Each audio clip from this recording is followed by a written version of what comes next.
आज हम बात करने वाले हैं डैमियन हक्स द्वारा लिखित एक ऐसी बुक की जिसने लाखों लोगों की सोच और परफॉर्मेंस को पूरी तरह बदल दिया। ये बुक है द विनिंग माइंडसेट, जो सिर्फ एथलीट्स के लिए नहीं बल्कि हर उस इंसान के लिए है जो अपने करियर, लीडरशिप या पर्सनल लाइफ में एक्सीलेंस चाहता है। डैमियन ने ये साबित किया है कि विनिंग माइंडसेट केवल टैलेंट या लक पे डिपेंड नहीं करता, बल्कि ये आपके कंसिस्टेंट थिंकिंग, सेल्फ अवेयरनेस और इमोशनल मास्टरी से बनता है। इस किताब में डैमियन ने 5 मेजर स्टेप्स बताई हैं जो हमें अपने माइंडसेट को ट्रेन करने, चैलेंजेस को फेस करने और कंसिस्टेंटली हाई परफॉर्मेंस अचीव करने में गाइड करती है। ये स्टेप्स हैं सिंप्लिसिटी, थिंकिंग, इमोशंस, प्रैक्टिकल और स्टोरीज। हर स्टेप अपने आप में डिटेल में स्ट्रैटेजीज, एक्सरसाइजेस और रियल लाइफ एग्जांपल्स प्रोवाइड करती है, जिससे आप अपने इंटरनल थॉट्स, इमोशंस और बिहेवियर्स को अलाइन कर सको। जब आप इस किताब को पढ़ेंगे तो आपको समझ में आएगा कि विनिंग माइंडसेट केवल खेलों तक सीमित नहीं है। चाहे आप कॉर्पोरेट वर्ल्ड में हो, एंटरप्रेन्योर हो या स्टूडेंट हो, यही प्रिंसिपल्स आपको एक्स्ट्रा ऑर्डिनरी परफॉर्मेंस अचीव करने में हेल्प करती है। डैमियन इस बात पे जोर देते हैं कि माइंडसेट डेवलप करना सिर्फ थ्योरी पढ़ने से नहीं होता है, बल्कि इसे अपनी डेली लाइफ में कॉन्शियसली अप्लाई करने से ही रिजल्ट्स आते हैं। ये बुक आपको ये भी सिखाती है कि किस तरह से छोटे डिसीजंस, कंसिस्टेंट प्रैक्टिसेस और सेल्फ रिफ्लेक्शन मिलकर बड़े आउटकम्स क्रिएट करते हैं। आप सीखेंगे कैसे अपने थॉट्स को कंट्रोल करें, नेगेटिव इमोशंस को मैनेज करें और लॉन्ग टर्म गोल्स को शॉर्ट टर्म एक्शंस में ट्रांसलेट करें। हेलो ऑल, स्वागत है आपका आपके अपने चैनल ईट द बुक पर, जहां हम किताबें नहीं पढ़ते, उन्हें चबाकर आपकी जिंदगी में उतारते हैं, क्योंकि यहाँ हर किताब आपकी लाइफ का नया जायका बनती है। तो चलिए शुरू करते हैं बुक की ये जबरदस्त जर्नी। स्टेप 1 है सिंप्लिसिटी। डैमियन इसे सबसे पहला और फंडामेंटल स्टेप मानते हैं। अगर सिंपल वर्ड्स में कहा जाए तो डैमियन कहते हैं कि कॉम्प्लेक्सिटी और ओवरथिंकिंग आपकी परफॉर्मेंस को ब्लॉक कर सकते हैं। विनिंग माइंडसेट का पहला रूल है अपने गोल्स, एक्शंस और थिंकिंग को सिंपल रखना। कॉम्प्लेक्सिटी अक्सर कंफ्यूजन, हेजिटेशन और प्रोक्रेस्टिनेशन पैदा करती है। जब आप अपने एक्शंस को सिंपल रखते हैं तो आपके दिमाग की क्लैरिटी बढ़ती है और आप फोकस्ड फील करते हैं। डैमियन इस स्टेप में बताते हैं कि कई लोग अपने गोल्स को बहुत ही ज्यादा कॉम्प्लिकेटेड बना लेते हैं। जैसे कोई एथलीट सोचता है कि उसे हर दिन परफेक्ट परफॉर्मेंस करनी है, या एंटरप्रेन्योर सोचता है कि बिजनेस में हर डिसीजन फ्लॉलेस होना चाहिए। डैमियन कहते हैं कि ये अनरियलिस्टिक थिंकिंग आपको मेंटली ड्रेन करती है। इसके बजाय आपको अपने गोल्स और एक्शंस को छोटे अचीवेबल स्टेप्स में डिवाइड करना चाहिए। सिंपल स्टेप्स रिपीटेबल होते हैं और कंसिस्टेंसी बिल्ड करते हैं। इस सेक्शन में डैमियन बहुत एग्जांपल्स देते हैं। एक फुटबॉल प्लेयर का एग्जांपल लिया गया है जिसने अपनी डेली ट्रेनिंग को बहुत सिंपल और स्ट्रक्चर्ड रखा। उसे बस 3 की ड्रिल्स पर फोकस करना था और हर ड्रिल को धीरे धीरे परफेक्ट करना था। इनिशियल वीक्स में ये अप्रोच बोरिंग लग सकता है, लेकिन कंसिस्टेंसी के कारण लॉन्ग टर्म रिजल्ट्स एक्स्ट्राऑर्डिनरी होंगे। इसी तरह कॉर्पोरेट वर्ल्ड में भी डैमियन बताते हैं कि लीडर्स जो अपने कम्युनिकेशन और डिसीजन मेकिंग प्रोसेस को सिंप्लीफाई करते हैं, वे बेटर क्लैरिटी और फास्टर एग्जीक्यूशन अचीव करते हैं। डैमियन कहते हैं कि सिंप्लिसिटी का मतलब शॉर्टकट्स नहीं है। सिंपल अप्रोच का मतलब है कि आप अपनी एनर्जी और फोकस उन चीजों पे लगाएं जो रियलमेंट मैटर करती है। यह मेंटल ओवरलोड और डिस्ट्रैक्शन को रिड्यूस करता है। प्रैक्टिकल एक्सरसाइज के तौर पर डैमियन सजेस्ट करते हैं कि आप हर सुबह अपनी टॉप 3 प्रायोरिटीज लिखें और बाकी को इग्नोर करें। इससे आपका माइंड फोकस्ड रहता है और आप अननेसेसरी स्ट्रेस और मेंटल क्लटर से बचते हैं। इस सेक्शन में डैमियन ये भी बताते हैं कि सिंपल थिंकिंग आपको सेल्फ कॉन्फिडेंस देती है। जब आप अपने एक्शंस को मैनेजेबल स्टेप्स में डिवाइड करते हैं और उन्हें कंसिस्टेंटली एग्जीक्यूट करते हैं, तो आप स्लोली मास्टरी बिल्ड करते हैं और मास्टरी से कॉन्फिडेंस आता है। कॉन्फिडेंस ही विनिंग माइंडसेट का फाउंडेशन होता है। तो स्टेप 1 का कोर मैसेज यही है, keep it simple, focus on what matters and build consistency. Complexity को छोड़कर सिंपल, स्ट्रक्चर्ड और फोकस्ड अप्रोच अपनाने से आप अपने गोल्स एफिशिएंटली और इफेक्टिवली अचीव कर सकते हैं। स्टेप 2 है थिंकिंग। डैमियन इस पर जोर देते हैं कि विनिंग माइंडसेट के लिए आपका सोचने का तरीका सबसे बड़ा रोल प्ले करता है। डैमियन कहते हैं कि हमारा माइंड लगातार इंफॉर्मेशन प्रोसेस करता है, लेकिन वही लोग हाई परफॉर्मेंस अचीव करते हैं जो अपनी थिंकिंग को कॉन्शियसली मैनेज करते हैं। आपके थॉट्स केवल आपके मूड या इमोशंस को नहीं शेप करते, बल्कि आपके एक्शंस और अल्टीमेटली रिजल्ट्स को भी डायरेक्ट करते हैं। डेमिन बताते हैं कि नेगेटिव, अनस्ट्रक्चर्ड या स्कैटर्ड थिंकिंग आपके परफॉर्मेंस को ब्लॉक कर सकती है। एग्जाम्पल के लिए, कोई एथलीट अगर केवल पास्ट मिस्टेक पे ध्यान देगा तो वो प्रेजेंट मोमेंट में अपने स्किल्स को इफेक्टिवली अप्लाई नहीं कर पाएगा। इसी तरह कॉर्पोरेट प्रोफेशनल्स जो अपने फेलियर या ऑफिस पॉलिटिक्स में ओवरथिंक करते हैं, वे डिसीजन मेकिंग और प्रोडक्टिविटी में कॉम्प्रोमाइज कर लेते हैं। इसलिए विनिंग माइंडसेट के लिए जरूरी है कि आप अपने थिंकिंग प्रोसेस को डिसिप्लिन्ड और कंस्ट्रक्टिव बनाएं। इस सेक्शन में डेमिन दो मेन टेक्निक्स एक्सप्लेन करते हैं। एक है मेंटल रिहर्सल और फोकस थिंकिंग। मेंटल रिहर्सल में आप अपने डिजायर्ड एक्शंस को माइंड में विजुअलाइज करते हैं, जैसे एक फुटबॉल प्लेयर अपनी नेक्स्ट मैच की परफेक्ट एग्जीक्यूशन का मन में प्रैक्टिस करता है। विजुअलाइजेशन से एक सबकॉन्शियस माइंड ट्रेंड होता है और कॉन्फिडेंस बढ़ता है। फोकस थिंकिंग में डेमिन कहते हैं कि आप सिर्फ उन थॉट्स पर एनर्जी लगाएं जो डायरेक्टली आपके गोल्स को सपोर्ट करें। एक्स्ट्रा थिंकिंग और डिस्ट्रैक्शंस को एलिमिनेट करना बहुत जरूरी है। डेमिन बताते हैं कि माइंडसेट डेवलप करना केवल पॉजिटिव थिंकिंग नहीं है, बल्कि realistic thinking plus structured problem solving भी है। वो एम्फसाइज करते हैं कि हाई परफॉर्मर्स अपने मिस्टेक्स और फेलियर्स को एनालाइज करके सीखते हैं, बजाय कि खुद को ब्लेम करें। यही स्ट्रक्चर्ड थिंकिंग उन्हें कंटिन्यूअस इंप्रूवमेंट की ओर ले जाता है। इस सेक्शन में डेमिन प्रैक्टिकल एक्सरसाइजेस भी देते हैं। एक एक्सरसाइज में वो सजेस्ट करते हैं कि आप डेली अपने टॉप 3 गोल्स के लिए पॉजिटिव सोल्यूशन फोकस थॉट्स लिखें और रिपीट करें। दूसरा एक्सरसाइज है नेगेटिव थॉट्स को आइडेंटिफाई करके उन्हें कंस्ट्रक्टिव एक्शनेबल थॉट्स में रिप्लेस करें। इससे आपका माइंड डिस्ट्रैक्शन फ्री, फोकस्ड और पर्पस ड्रिवन बनता है। स्टेप 2 में डेमिन ये भी बताते हैं कि थिंकिंग केवल इंटेलेक्चुअल एक्टिविटी नहीं है, बल्कि इमोशनल रेगुलेशन से जुड़ी हुई है। जब आपका माइंड डिसिप्लिन्ड और स्ट्रक्चर्ड थिंकिंग में लगा होता है तो इमोशंस भी कंट्रोल्ड रहते हैं।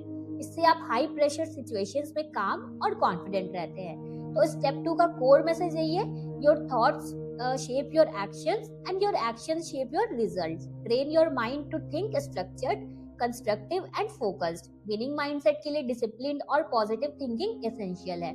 Step 3 है emotions. डेमिन की विनिंग माइंडसेट फ्रेमवर्क में इमोशंस पर वो बहुत फोकस करते हैं। डेमिन कहते हैं कि हाई परफॉर्मेंस माइंडसेट सिर्फ स्ट्रक्चर्ड थिंकिंग या स्किल्स तक सीमित नहीं है, बल्कि आपके इमोशनल कंट्रोल और रेगुलेशन पर भी डिपेंड करता है। उनके अनुसार इमोशंस हमारे बिहेवियर, डिसीजन मेकिंग और अल्टीमेटली रिजल्ट्स को डायरेक्ट करते हैं। यही वजह है कि एलिट परफॉर्मर्स इमोशंस को समझने और मैनेज करने में एक्सपर्ट होते हैं। डेमिन बताते हैं कि अनकंट्रोल्ड इमोशंस अक्सर इरैशनल डिसीजन और परफॉर्मेंस ड्रॉप का कारण बनते हैं। उदाहरण के लिए एंगर या फ्रस्ट्रेशन में लिया गया डिसीजन लॉन्ग टर्म कॉन्सिक्वेंसेस को नेग्लेक्ट कर सकता है। इसी तरह ओवर एक्साइटमेंट या ओवर कॉन्फिडेंस भी रिस्क टेकिंग और फोकस में इम्बैलेंस ला सकता है। इसलिए विनिंग माइंडसेट डेवलप करने के लिए सबसे पहले ये समझना जरूरी है कि इमोशंस जो है वो नेचुरल है, लेकिन उन्हें कैसे हैंडल किया जाए, ये skill differentiates high performance from other. इस सेक्शन में डेमिन दो मेन स्ट्रेटजीज पर फोकस करते हैं, इमोशनल अवेयरनेस और इमोशनल रेगुलेशन। इमोशनल अवेयरनेस में आप अपने इमोशन को एक्यूरेटली पहचानते हैं, कब आप फ्रस्ट्रेटेड हो, एंग्शियस हो, ओवर कॉन्फिडेंट हो या नर्वस फील कर रहे हो। अवेयरनेस से आप रियल टाइम में अपने रिएक्शन को कंट्रोल कर सकते हैं। इमोशनल रेगुलेशन में डेमिन सजेस्ट करते हैं कि नेगेटिव इमोशंस को कंस्ट्रक्टिव एनर्जी में ट्रांसफॉर्म किया जाए। एग्जाम्पल, नर्वसनेस को मोटिवेशन में कन्वर्ट करना, फ्रस्ट्रेशन को प्रॉब्लम सॉल्विंग ड्राइव में बदलना। डेमिन हाईलाइट करते हैं कि एलिट परफॉर्मर्स इमोशंस को सप्रेस नहीं करते, बल्कि उन्हें कॉन्शियसली चैनलाइज करते हैं। उन्होंने कहा कि इमोशन का प्रॉपर मैनेजमेंट आपके फोकस, कॉन्फिडेंस और रेजिलियंस को बूस्ट करता है। एलिट एथलीट्स, एंटरप्रेन्योर्स और लीडर्स अक्सर अपनी इमोशनल ट्रिगर्स को आइडेंटिफाई करके स्ट्रक्चर्ड रिस्पॉन्सेस तैयार करते हैं और यही उनका एज बनता है। स्टेप 3 में डेमिन प्रैक्टिकल एक्सरसाइजेस भी देते हैं। एक एक्सरसाइज में वो सजेस्ट करते हैं कि आप डेली अपने इमोशनल हाईज और लोज को जर्नल करें और आइडेंटिफाई करें कि किन सिचुएशंस में आपका इमोशनल रिएक्शन आपको पॉजिटिवली या नेगेटिवली अफेक्ट कर रहा है। दूसरी एक्सरसाइज है स्ट्रेसफुल सिचुएशन को सिमुलेट करके कंट्रोल्ड रिएक्शन प्रैक्टिस करना। इस तरह आपका माइंड इमोशनल ट्रिगर्स को एंटिसिपेट कर सकता है और काम, कंपोज्ड और कॉन्फिडेंट रिस्पॉन्स दे सकता है। डेमिन कहते हैं कि विनिंग माइंडसेट में इमोशनल मास्टरी और रेजिलियंस क्रिटिकल है। जब आप अपने इमोशन को रेगुलेट करना सीख जाते हैं तो आप प्रेशर सिचुएशन में भी काम और फोकस्ड रहते हैं। मिस्टेक से सीखते हैं और कंसिस्टेंटली हाई परफॉर्मेंस डिलीवर कर पाते हैं। तो स्टेप 3 का कोर मैसेज यही है, your emotional state drives your actions, master your emotions and you master your performance.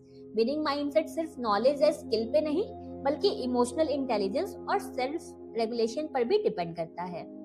Step 4 डैमिन की विनिंग माइंडसेट फ्रेमवर्क में प्रैक्टिकलिटी और एग्जीक्यूशन पर फोकस करता है। डैमिन कहते हैं कि सिर्फ ब्रिलियंट आइडियाज या स्ट्रैटेजीज होना ही काफी नहीं है। असली डिफरेंस तब आता है जब आप उन आइडियाज को एक्शन में बदलते हैं। हाई परफॉर्मर्स सिर्फ सोचते नहीं बल्कि सोच को स्ट्रक्चर्ड डेलिब्रेट स्टेप्स में ट्रांसलेट करते हैं। प्रैक्टिकल अप्रोच का मतलब है कि आप विजन और थ्योरी को रियल वर्ल्ड एक्शन प्लान में बदलें। डैमियन एम्फसाइज करते हैं कि एग्जीक्यूशन की सक्सेस में 3 फैक्टर्स क्रिटिकल हैं, क्लैरिटी, प्रायोरिटाइजेशन और मोमेंटम। क्लैरिटी मतलब ये पता होना कि आपका गोल क्या है और कौन कौन से स्टेप्स फॉलो करने हैं। प्रायोरिटाइजेशन मतलब ये समझना कि कौन से एक्शन सबसे ज्यादा इम्पैक्ट देंगे और कौन से लेस इम्पोर्टेंट है। मोमेंटम मतलब कंसिस्टेंट एक्शन लेना और स्मॉल विन्स को सेलिब्रेट करके एनर्जी और मोटिवेशन सस्टेन रखना। डैमिन कहते हैं कि जब आइडियाज प्रैक्टिकल एक्शन में बदल जाते हैं तभी लर्निंग एक्सेलरेट होती है और कॉन्फिडेंस बिल्ड होता है। स्टेप 4 में डैमिन प्रैक्टिकल टूल्स और टेक्निक्स भी बताते हैं। एक टेक्निक है break big ideas into micro actions. Example के लिए अगर आपका आइडिया बिजनेस ग्रोथ के लिए इनोवेटिव मार्केटिंग स्ट्रेटेजी इंप्लीमेंट करना है तो इसे छोटे टास्क में डिवाइड करें, जैसे रिसर्च करना, ड्राफ्ट क्रिएट करना, टेस्टिंग करना, फीडबैक लेना और रिफाइन करना। ये अप्रोच ओवरवेल्म को कम करती है और प्रोग्रेस को मेजरेबल बनाती है। डैमियन हाईलाइट करते हैं कि एक्शन लेने में सबसे बड़ी बाधा अक्सर फियर ऑफ फेलियर या परफेक्शनिज्म होती है। विनिंग माइंडसेट डेवलप करने के लिए डैमियन सजेस्ट करते हैं कि एक्शन ओरिएंटेड होना चाहिए, भले ही परफेक्ट कंडीशंस नहीं हो। Start small, iterate fast, learn continuously, यही मंत्र है। प्रैक्टिकल अप्रोच ये भी डिमांड करता है कि आप रिफ्लेक्शन और एडजस्टमेंट करते रहें। एक्शन के बाद इवैल्यूएशन क्रिटिकल है ताकि मिस्टेक से सीखें और नेक्स्ट स्टेप इंप्रूव हो। स्टेप 4 में डैमिन सजेस्ट करते हैं कि एलिट परफॉर्मर्स आइडियाज और एक्शन के बीच गैप को ब्रीज करते हैं। कई लोग अच्छे आइडियाज सोचते हैं लेकिन एग्जीक्यूशन में फेल होते हैं। डैमिन का कहना है कि माइंडसेट सिर्फ थिंकिंग का नहीं, डूइंग का भी काम है। एक्शन लेने से ही लर्निंग और ग्रोथ शुरू होती है। प्रैक्टिकल अप्रोच में पेशेंस, रेजिलियंस और डिसिप्लिन एसेंशियल है। डैमिन बताते हैं कि जब आप आइडियाज को एक्शन में ट्रांसलेट करना सीख जाते हैं तो आपका कॉन्फिडेंस, परफॉर्मेंस और रिजल्ट सभी एम्पलीफाई होते हैं। स्टेप 4 का मेन टेक अवे यही है, ideas are worthless without action. Transform thought into deliberate steps and progress becomes inevitable. Winning mindset का कोर यही है कि थिंकिंग और प्लानिंग से ज्यादा जरूरी होता है डूइंग। डैमिन के अनुसार जो लोग कंसिस्टेंट और प्रैक्टिकल एक्शन लेते हैं वही अल्टीमेट सक्सेस अचीव करते हैं। 5th स्टेप डैमिन की विनिंग माइंडसेट फ्रेमवर्क में स्टोरीज पर फोकस करता है। डैमिन एम्फसाइज करते हैं कि इंसान नेचुरली स्टोरीज से कनेक्ट करता है। स्टोरीज सिर्फ एंटरटेनमेंट के लिए नहीं बल्कि ये हमारी परसेप्शन, बिलीफ सिस्टम और मोटिवेशन को भी शेप करती है। डैमिन कहते हैं कि जो लोग अपनी लाइफ और वर्क में कंसिस्टेंटली हाई परफॉर्मेंस अचीव करते हैं वे अपनी पर्सनल नैरेटिव यानी अपनी स्टोरी को एक्टिवली डिजाइन और कंट्रोल करते हैं। स्टेप 5 में डैमिन हाईलाइट करते हैं कि माइंडसेट बनाने में स्टोरीज की भूमिका क्रिटिकल है। हमारे सेल्फ टॉक और इंटरनल नैरेटिव हमारे कॉन्फिडेंस, डिसीजंस और एक्शंस को इन्फ्लुएंस करती है। नेगेटिव स्टोरीज जैसे मैं ऐसा नहीं कर सकता या मुझे लक की जरूरत है हमें पैसिव और हेजिटेंट बनाते हैं, जबकि पॉजिटिव एम्पावरिंग स्टोरीज हमारे अंदर रेजिलियंस, करेज और एक्शन टेकिंग एबिलिटी को बूस्ट करते हैं। डैमिन कहते हैं कि एलिट परफॉर्मर्स अपनी स्टोरीज कॉन्शियसली शेप करते हैं ताकि वे चैलेंजेस को अपॉर्चुनिटीज में बदल सकें। स्टोरीज का एक और बड़ा फंक्शन है मीनिंग क्रिएशन। डैमिन बताते हैं कि ह्यूमंस मीनिंग के लिए स्टोरी स्ट्रक्चर्स क्रिएट करते हैं। जब आप किसी चैलेंज या सेटबैक का सामना करते हैं तो इसे एक लर्निंग एक्सपीरियंस और ग्रोथ अपॉर्चुनिटी के रूप में रिफ्रेम करना आपकी स्टोरी का हिस्सा बनता है। ये अप्रोच आपके माइंडसेट को फ्लेक्सिबल और अडेप्टिव बनाती है। डैमियन इसे मेंटल स्टोरी टेलिंग कहते हैं, यानी सिचुएशंस को नैरेटिव के रूप में इंटरप्रेट करना ताकि आप इमोशनल और कॉग्निटिव क्लैरिटी बना सके। स्टेप 5 में डैमियन कई टेक्निक्स भी बताते हैं। एक टेक्निक है हीरो नैरेटिव अडॉप्ट करना। अपने आप को अपने लाइफ के हीरो के रूप में इमेजिन करें और विजुलाइज करें कि आप ऑब्स्टेकल्स को ओवरकम कर रहे हैं। ये अप्रोच कॉन्फिडेंस और डिटर्मिनेशन को नेचुरली इंक्रीज करता है। दूसरी टेक्निक है फ्यूचर सेल्फ स्टोरी टेलिंग, यानी इमेजिनिंग योरसेल्फ अचीविंग गोल्स और विजुअलाइजिंग सक्सेस जर्नी को स्टोरी के रूप में फील करना। डैमियन कहते हैं कि जब आप स्टोरी में खुद को प्रोटागोनिस्टिक रोल में देखते हैं तो आप एक्शन ओरिएंटेड और मोटिवेटेड बनते हैं। स्टोरीज की पावर सिर्फ पर्सनल माइंडसेट तक लिमिटेड नहीं है। डैमियन बताते हैं कि लीडर्स और कोचेस भी स्टोरीज यूज करके अपनी टीम्स को इंस्पायर और अलाइन कर सकते हैं। इंस्पिरेशनल स्टोरीज, सक्सेस स्टोरीज और पास्ट एक्सपीरियंसेस का स्टोरी टेलिंग टीम मेंबर्स को लेसन्स, मोटिवेशन और डायरेक्शन प्रोवाइड करता है। डैमियन एम्फसाइज करते हैं कि स्टोरीज माइंडसेट के इमोशनल और कॉग्निटिव दोनों लेयर्स को स्ट्रेंथन करती है। फिफ्थ स्टेप का मेन टेकअवे यही है, your story shapes your reality, design it consciously, interpret challenges positively and visualize success to fuel motivation and action। Damian के अनुसार माइंडसेट सिर्फ थॉट्स और स्ट्रेटजीज का नहीं बल्कि आपके नैरेटिव्स और स्टोरीज का भी प्रोडक्ट है। विनिंग माइंडसेट बनाने के लिए आप अपनी स्टोरी को एक्टिवली लिखें और उसे पॉजिटिव, एम्पावरिंग और एक्शन ओरिएंटेड बनाएं। तो दोस्तों, ये थी डैमियन की किताब द विनिंग माइंडसेट की पूरी समरी। इस किताब में हमने जाना कि कैसे माइंडसेट सिर्फ सोचने का तरीका नहीं बल्कि हमारी बिलीव्स, स्टोरीज, एक्शंस और हैबिट्स का पूरा इकोसिस्टम है। डैमियन ने ये क्लियरली बताया कि माइंडसेट बनाने के लिए self awareness, focus, clarity, practical action और एम्पावरिंग स्टोरीज कितना इंपॉर्टेंट है। हर स्टेप हमें ये सिखाता है कि कैसे हम अपने अंदर कंसिस्टेंट मोटिवेशन, रेजिलियंस और हाई परफॉर्मेंस मेंटेन कर सकते हैं। अगर आपको ये वीडियो पसंद आया हो तो कमेंट में जरूर बताना आपने इस किताब से सबसे ज्यादा क्या सीखा। और अगर आपको ये समरी पसंद आई है तो इसे लाइक करके अपने दोस्तों के साथ जरूर शेयर करना और चैनल ईट द बुक को सब्सक्राइब करना मत भूलना, जहाँ नॉलेज मिलता है स्नैक्स के साइज में। मिलते हैं जल्दी एक न्यू बुक समरी के साथ। तब तक keep eating, keep growing. Thank you for watching.